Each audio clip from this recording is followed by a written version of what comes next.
Thank you very much, Mr. Chairman, dear organizers of the INSIC conference, distinguished leaders of the Indian nuclear institutions and industry, dear participants, ladies and gentlemen, good morning.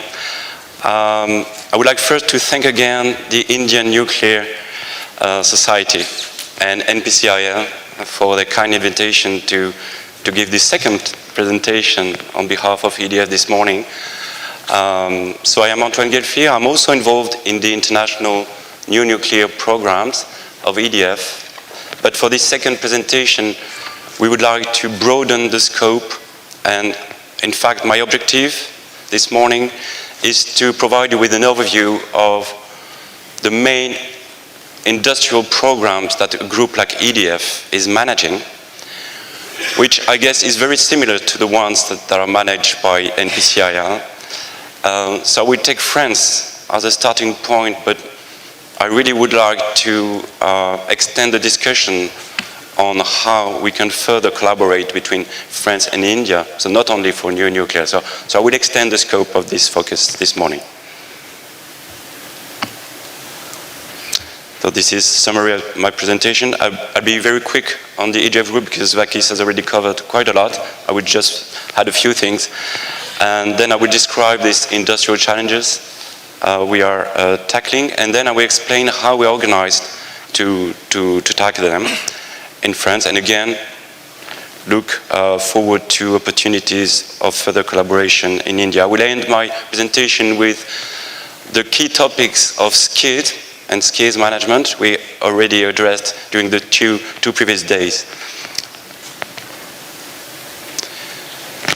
So these are not the same slide as Vakis on EDF, but so I will just complement a few things. EDF, as you said, Vakis, is a world leader in first electricity production. And one thing which is very important is that in France, you have to know we have already almost decarbonized our electricity mix. So 90% of our electricity production is carbon-free. Thanks to this very high share of nuclear,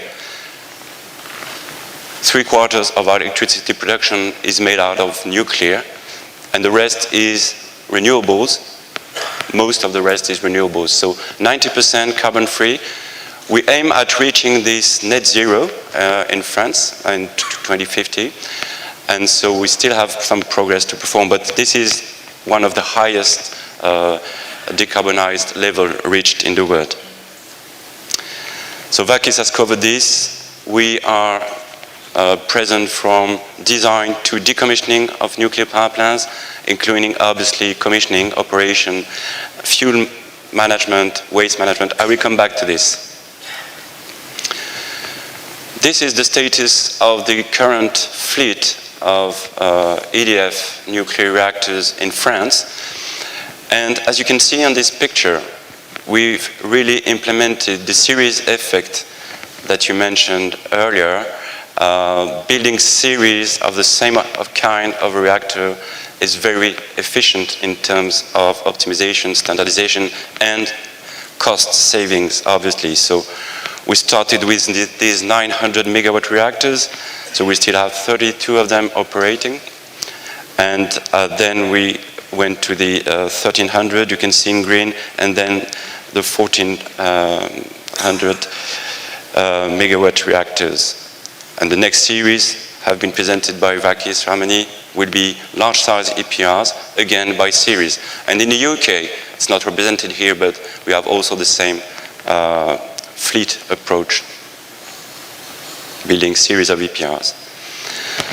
Something very important, flexible operation. I think we addressed this yesterday a little bit, but you have to know that in France, we've already implemented a very high level of flexibility for our nuclear power plants.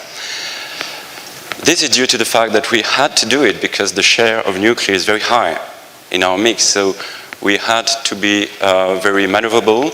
So that's what we did. So when we say flexibility is both load following and frequency control, so all our nuclear power plants, and especially the Gen 2 reactors, have been modified to incorporate all these features. So they can accommodate very large variations of the load with a very high-speed ramp-up and ramp-down. You can read by yourself the figures. So this is very important, but it is not like this. I mean, you need to have specific design features. You need to have specific processes, methodologies. You need to train the operators.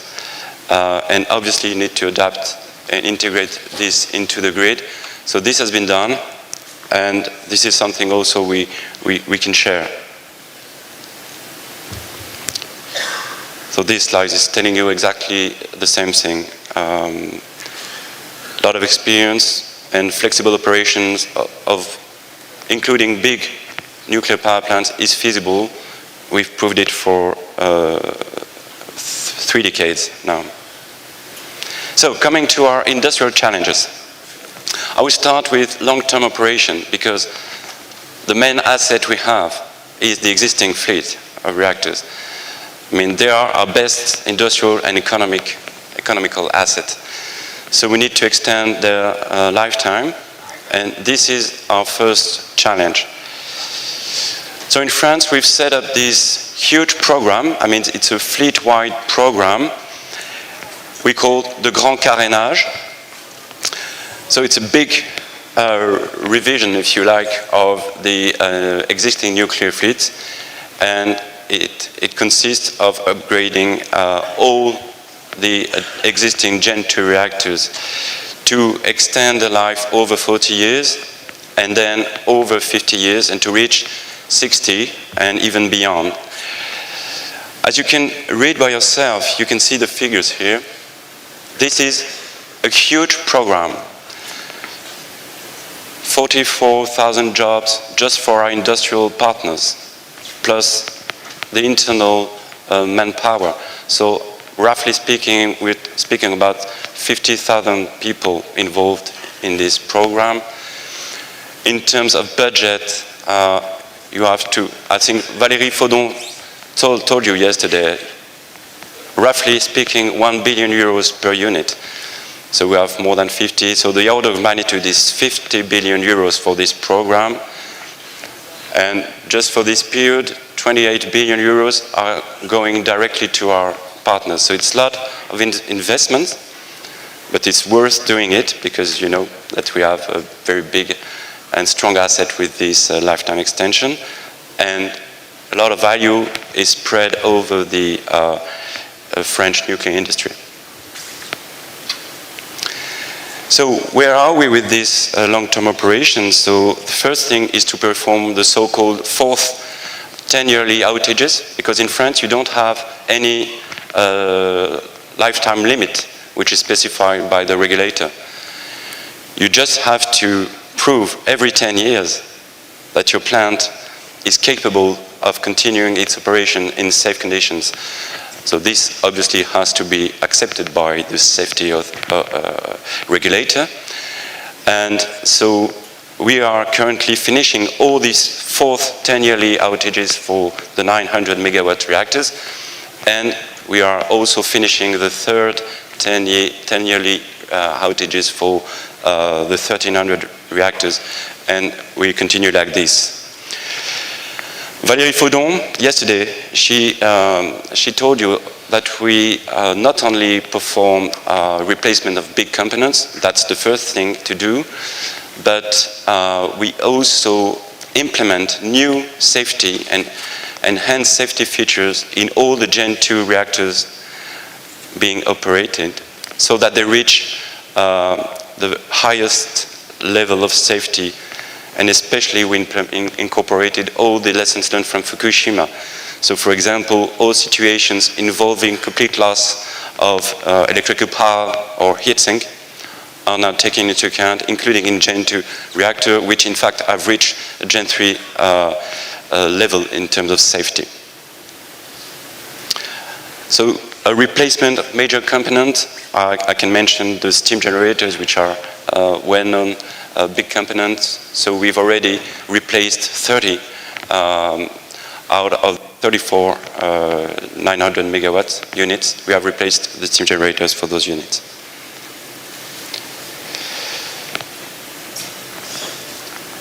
This is an overview of what kind of works and design changes we are implementing on each of the existing fleets in France. So you see how huge the program is.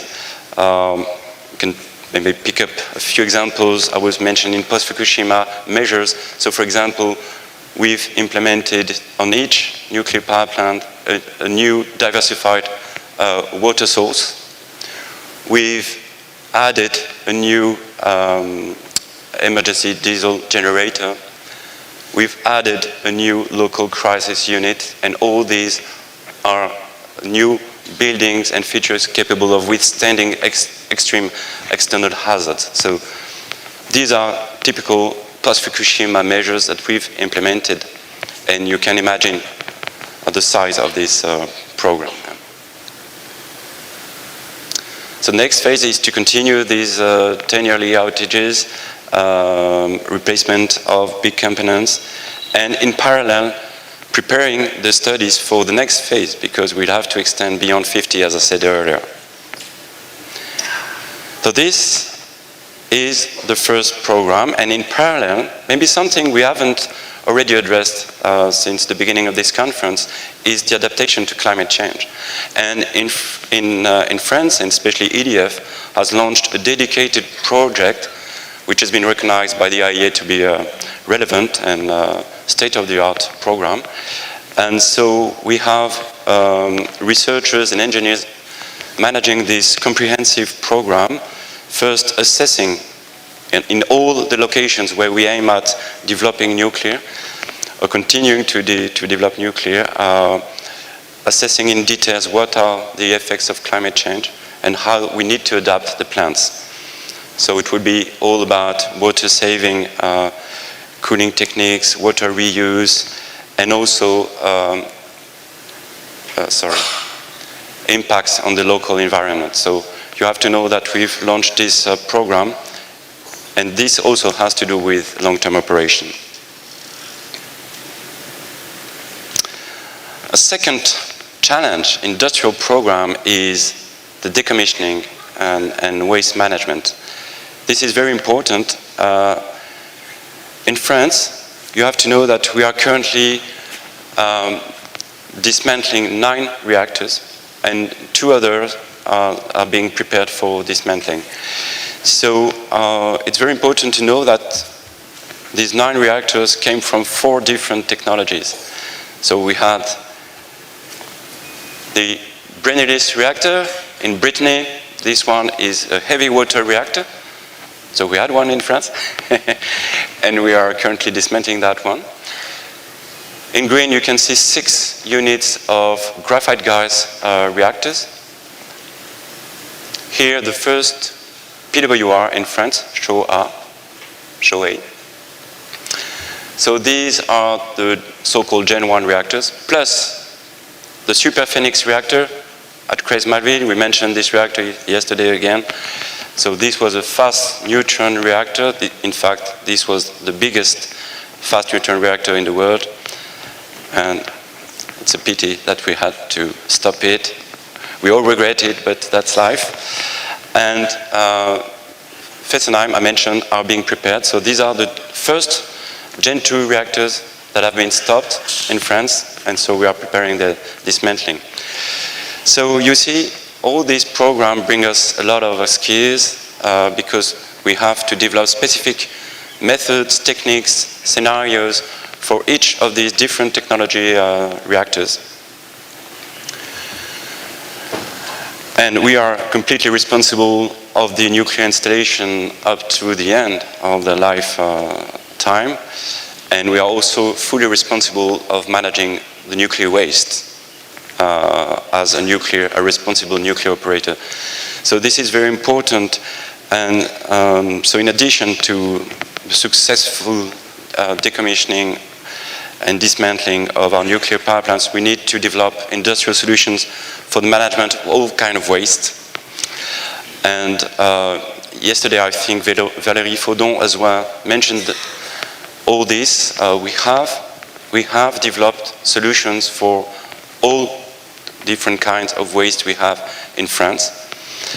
And for the solutions which are not ready, like for example, the deep geological deposit for the high activity, long-lived waste, we have interim solutions, and they are already operating. So, but this is a major program in itself. I know India is very well also advanced in that field, but when you are operating a fleet like we are operating, you really need to develop these solutions for all kinds of waste in anticipation so that they are ready at the right time. Third challenge and third industrial program, I would say, is the fuel cycle management. We also addressed it yesterday during the panel in particular and during other presentations. In France, we also have this so-called reprocessing strategy, you know. So as I said yesterday, answering to someone in this auditorium, all the nuclear fuel, the used nuclear fuel is reprocessed, except the MOX fuel, because the MOX fuel comes from this reprocessing process. So, but the MOX fuel, so the MOX fuel in France is providing 10% of the electricity. We have put MOX fuel in, I think, 22 900 megawatt reactors, but all the rest of classical enriched uranium fuel are reprocessed in our La Hague facility. And so this is very important because this brings a significant savings in terms of raw material, which is uranium, and which is very important to save, and also this leads to less waste. As we told you yesterday as well, we plan to interim store the used MOX fuel for long term, waiting for other usage of these materials. They can be used in the future in different kind of reactors, either light water reactors or fast neutron reactors, we'll see. And if they are not used, in the end they will be considered as waste, and that's why we also have this deep geological facility being developed. So for EDF as an operator, what are our key challenges in terms of fuel cycle? First, secure the supply of uranium, of all the different steps you need to process until the fuel manufacturing. So we have diversified a lot our sources, so we have no issue in terms of uranium supply, uranium conversion, enrichment, and obviously fuel manufacturing, because we have this Framatome subsidiary within the EDF group, and I will come back to it. So we need to provide best products because, you know, the efficiency of fuel is very important for the competitiveness of our nuclear power plants. And to close the fuel cycle, as I said, we have this reprocessing strategy. New build projects is our fourth challenge, but I won't cover it because this has been extensively covered by the previous speech. So, the good news is that we have solutions and industrial solutions to answer all these challenges. So I will mention a few of our subsidiaries and also some French nuclear industry companies in the rest of my speech. The idea is to illustrate the kind of workforce we had to develop to tackle all these industrial challenges. So for an operator like EDF, we need to be able to provide services like, as I said, support to load following, long-term experience. So this is a lot of operations on site. For materials aging, we need to be able to precisely assess the aging of materials. So for that we need laboratories, we need R&D forces that we have. So I've mentioned dismantling, waste management, crisis management, emergency preparedness. All these kind of services can be provided by our partners, and starting with our subsidiaries like Framatome, Cyclife. I will come back to the Cyclife later on. MAI, I don't know if you're familiar with this Materials Aging Institute. So this is an international institute that EDF set up starting from its own R&D center, and it promotes collaboration, international cooperation in the field of materials aging, and we'll come back to the rest of these companies and associations later on. One example, very precise example and practical, is cable lifetime extension. You know, we have thousands of kilometers of cable, electrical cables in one nuclear power plant. So to be able to extend their lifetime is key for the LTO process. And so in France at EDF, we've developed specific analysis processes and tools to precisely assess the status of these cables. So we have hot and cold tests that can be performed in our laboratories, and this is fully operational on the French nuclear fleet for more than 10 years now. And for information, we also sold that solution to ESCOM, so the South African operator. So they chose us to do the same thing and assess the status, the precise status of their cables, again, in order to extend their lifetime. So this is one example.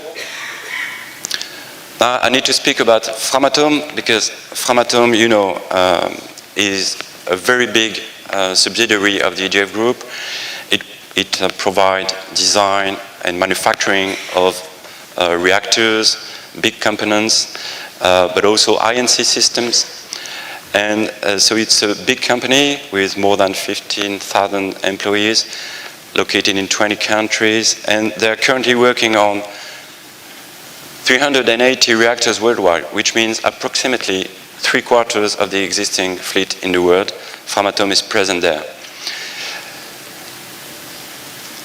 So they are performing, as I said, engineering, project, components, manufacturing, instrumentation and control, but also digital solutions, cybersecurity, and fuel, obviously. Fuel manufacturing and fuel services.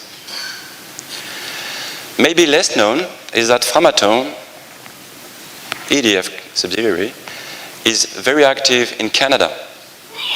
And they've been present there for more than 50 years. And you can read the figures by yourself, but they now employ 350 employees in Canada, all working on CANDU reactors, so heavy water reactors. So they have developed expertise on heavy water reactors, even though initially Framatome started with light water reactors.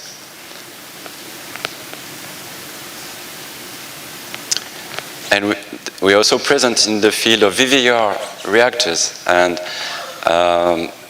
you know, Framatome is fastly growing in Central and Eastern Europe, providing services, maintenance, and safety studies, things like that, aging management, supply of spare parts, modernization packages to VVER plants in Europe, and also fuel supply, which is new because, as probably you know, Framatome has signed very important contracts for fuel supply to VVER reactors in Czech Republic, in Bulgaria as well. So I know I need to accelerate a little bit, but this is for your reference, a lot of examples of studies and services, in fact, that Framatome provided to VVER plants in Europe.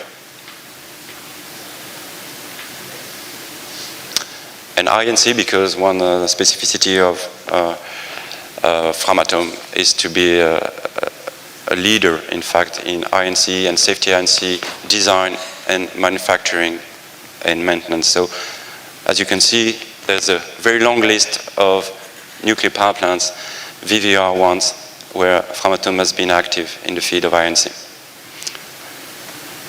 So this can be also interesting for India. One word on Metroscope. I guess you probably don't know this recent company we set up. It's an innovative startup that we built out of, again, R&D resources. And so Metroscope is providing tools for providing a diagnosis of your industrial asset, I mean its performance, and then they explore the data, they detect the abnormal behavior, and then they provide you with the analysis of the root cause. And it's very useful to save, to gain efficiency and save money in the end. So we've implemented this tool, Metroscope, which is based on digital twins and artificial intelligence on most of our nuclear power plants, but it's also can be used on conventional thermal power plants. We save dozens of million euros per year thanks to this tool, just to the tool. So. Cyclife, I need to speak about Cyclife because, again, it's a recent company, but it's a fully owned by EDF company, and Cyclife has been established to tackle the challenges I mentioned before on dismantling, decommissioning, and waste management.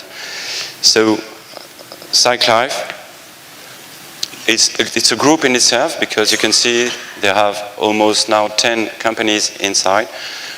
You can find facilities for treatment of the waste, so reduction of the size of the waste, treatment, like fusion, for example, incineration, packaging of waste. But they're also providing engineering services for preparing dismantling activities and decommissioning. So you can read by yourself, but this is the kind of activities that Cyclife can provide, because decommissioning and dismantling, as I said earlier, requires anticipation. It requires very high preparedness, and in fact it requires high-skilled engineers, and there are specificities in the engineering of dismantling. So we have, thanks to the program I've mentioned before, we've gained this experience, and now we can propose them to other stakeholders via this Cyclife value proposition. So this is just for information. I won't detail, but this is just the current location of all Cyclife's facilities and offices. Important to know, we have a factory, a workshop in Sweden, one in the UK, one in France, all capable of, as I said, reducing the size of the waste, incinerating, melting, and some of them are able of pyrolysis of the waste. So, important for you to know. So these were companies inside the EDF group, but we backed with a very strong French nuclear industry, which is represented by the GIFEN, which is a French association of nuclear industry companies, more than 3,000 of them, and this figure was given yesterday by Valérie as well, more than 220,000 jobs in France. So it's the third industrial sector in France. So hopefully we can collaborate with all these skills we've developed in France with India, and so we've already started to do it. We have this very important JITAPO project, but also for the existing fleet, I think we can collaborate thanks to this experience and the skills we've developed. So I would like to give you two examples. Nuvia, I guess you know, is a French company. So they are active in many different areas, in particular in all the radiation monitoring systems. And so they can provide services like calibration, maintenance of these instruments. And recently, I mean, for already a several years, they have been active in the existing Indian nuclear fleet. For example, in the maintenance of seismic snubbers, and also in the field of radioactive cameras, cameras operating in radioactive environments. So this is a very good example of an opportunity to collaborate between our both industries. Yeah. Mr. Anton? Yeah. Next 5 minutes, please. Yeah. Try to accelerate. Second example was the piping replacement works that we undertook on taps 1 and 2. So this was a project managed by Core Energy. So Core Energy Systems is an Indian company. I guess you know them very well. But in some cases, they also called for international collaboration. This was the case here. And Framatome was called by Core Energy to collaborate on these NPCIL plants to replace some specific piping in the reactor. So these were a good example, I think, of what we can propose. So last part, and I will be quick, I promise. So you've seen the industrial organization, our companies, but all this must rely on very strong skills. And we have some skills challenges. I guess this was also addressed yesterday in the panel session. And I think we already told you that we've set up a very important program which is called MATCH. MATCH because we need to precisely assess how many competencies, jobs we need in each field in the coming decades, so that they match, in fact, the industrial needs. So this program is still managed by the GIFEN, and we've already assessed that we need approximately 100,000 jobs in the coming decade. So remember, we started from 220,000 jobs, and now we need 100,000 jobs more just for France, just for nuclear. So these figures might look small to you, but for France it's huge. And the good news is that we've organized for that. We have a lot of training courses in the French engineering schools, universities, and we are increasing that number of courses, but we have a very good starting point because we have many universities and schools providing nuclear dedicated programs. So skills was also one important part of the so-called Excel plan, which was a continuous improvement plan covering the entire French nuclear industry over the last 3 years. And maybe I will end on this one. Technical skills is very important, but managing large-scale and very complex nuclear projects requires also skills in terms of project management. And so we've put a very big focus on this, and we have developed state-of-the-art project management practices within the EGF group, but also within the French nuclear industry. We've developed relevant processes, KPIs. We have in-house training courses and development program dedicated to project management. We have set up a big community on that part, and they cover all the management, the project management, and also the nuclear engineering processes, including design integration. We have also launched a digitalization program for all our nuclear engineering processes, which is very important. And we have also launched a very ambitious program around our PLM tools, because we are using these PLM because they are very important in terms of supporting system engineering methods. As you know, we have to develop data-centric processes and project management, in fact, and in particular for configuration management, which is key, not only for new nuclear, in fact, for all fields.